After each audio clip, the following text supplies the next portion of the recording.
Welcome back to Granny's Place. I found another story that I'd like to read to you today. It's called Bread and Jam for Francis. Bread and Jam for Francis.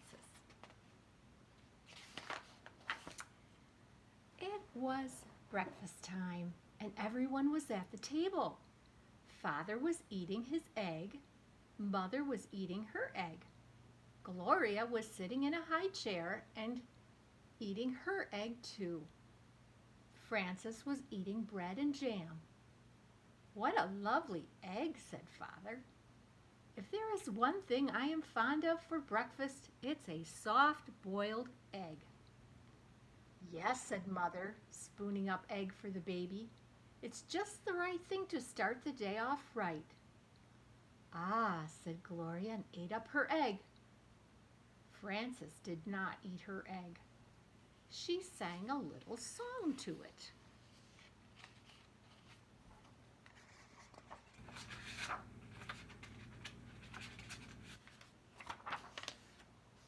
She sang the song very softly. I do not like the way you slide. I do not like your soft inside. I do not like you lots of ways, and I could do for many days without eggs. What did you say, Frances? Asked Father. Nothing, said Frances, spreading jam on another slice of bread. Why do you keep eating bread and jam? Asked Father, when you could have a lovely soft boiled egg. One of the reasons I like bread and jam, said Frances, is that it does not slide off your spoon in a funny way. Well, of course, said Father, not everyone is fond of soft-boiled eggs for breakfast. But there are other kinds of eggs. There are sunny side up and sunny side down eggs. Yes, said Frances, but sunny side up eggs lie on the plate and look up at you in a funny way. And sunny side down eggs just lie on their stomachs and wait.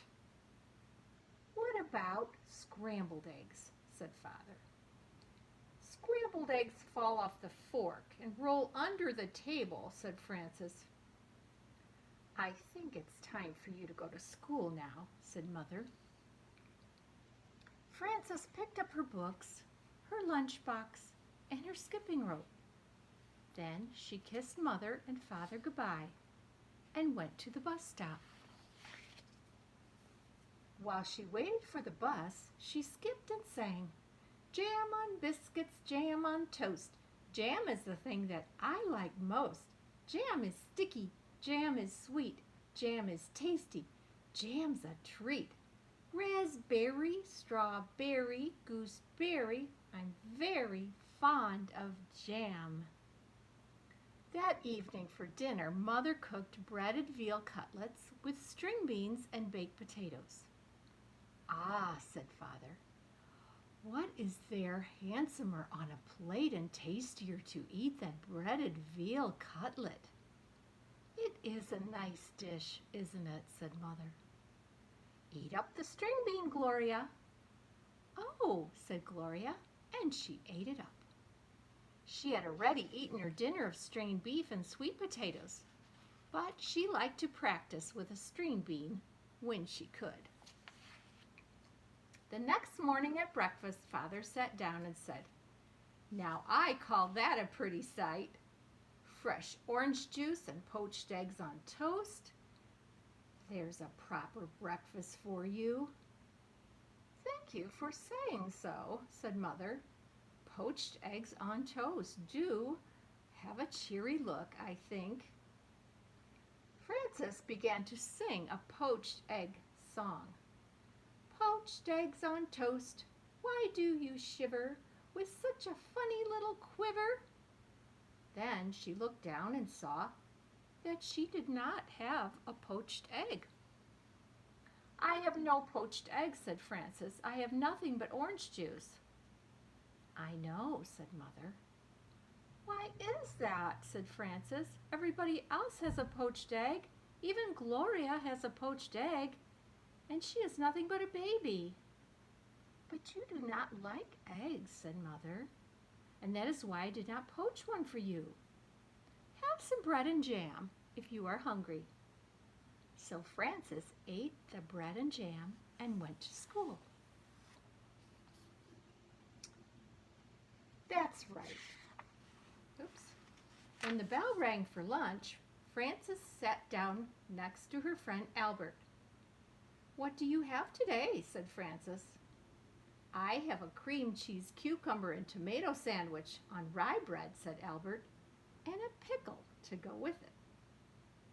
And a hard-boiled egg and a little cardboard shaker of salt to go with that, and a thermos bottle of milk. And a bunch of grapes and a tangerine and a cup custard and a spoon to eat it with. What do you have?" Frances opened her lunch. "Bread and jam," she said, "and milk." "You're lucky," said Albert. "That's just what you like. You don't have to trade now."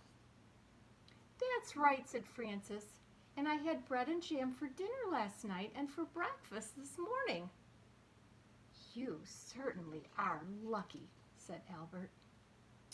"Yes," said Frances, "I am a very lucky girl, I guess. But I'll trade you if you want to."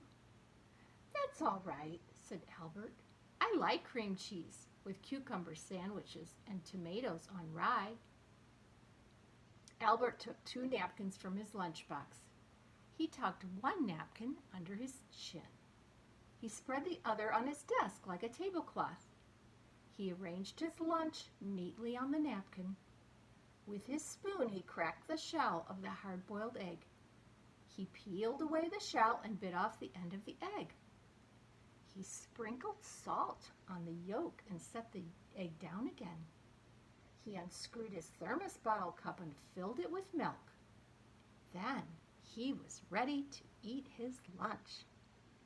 He took a bite of sandwich, a bite of pickle, a bite of hard-boiled egg, and a drink of milk.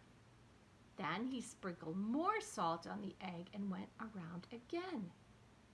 Albert made the sandwich, the pickle, the egg, and the milk come out even. He ate his bunch of grapes and his tangerine. Then he cleared away the crumpled up wax paper and everything else. He folded his napkin, he shut his lunchbox, and said, "I like to have a good lunch."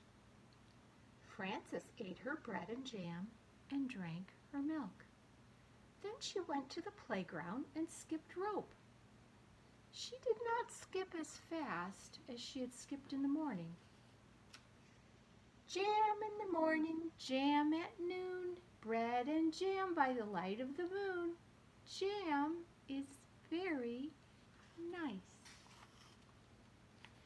When Frances got home from school, Mother said, "I know you like to have a little snack when you get home, and I have one all ready for you." "I do like snacks," said Frances, running to the kitchen. "Here it is," said Mother, "a glass of milk and some nice bread and jam for you." "Aren't you worried that maybe I'll get sick and all my teeth will fall out from eating so much bread and jam?" said Frances. "Oh, I don't think that will happen for quite a while, so eat it up and enjoy it." Frances ate most of her bread and jam, but she did not eat all of it. After her snack, she went outside to skip rope. Frances skipped a little more slowly than she had skipped before, and she sang, "Jam for snacks and jam for meals. I know how a jam jar feels, full of jam." That evening for dinner, Mother cooked spaghetti and meatballs with tomato sauce. "I am glad to see there will be enough for second helping," said Father, "because spaghetti and meatballs is one of my favorite dishes." "Spaghetti and meatballs is a favorite with everybody," said Mother. "Try a little spaghetti, Gloria." said Gloria, and tried the spaghetti. Frances looked down at her plate and saw that there was no spaghetti and meatballs on it. There was a slice of bread and jam, and she began to cry. "My goodness," said Mother, "Frances is crying." "What is the matter?" said Father. Frances looked down at her plate and sang a little sad song. She sang so softly that Mother and Father could scarcely hear her. "What I am is tired of jam." "I want spaghetti and meatballs," said Frances. "May I have some, please?" "I had no idea you like spaghetti and meatballs," said Mother.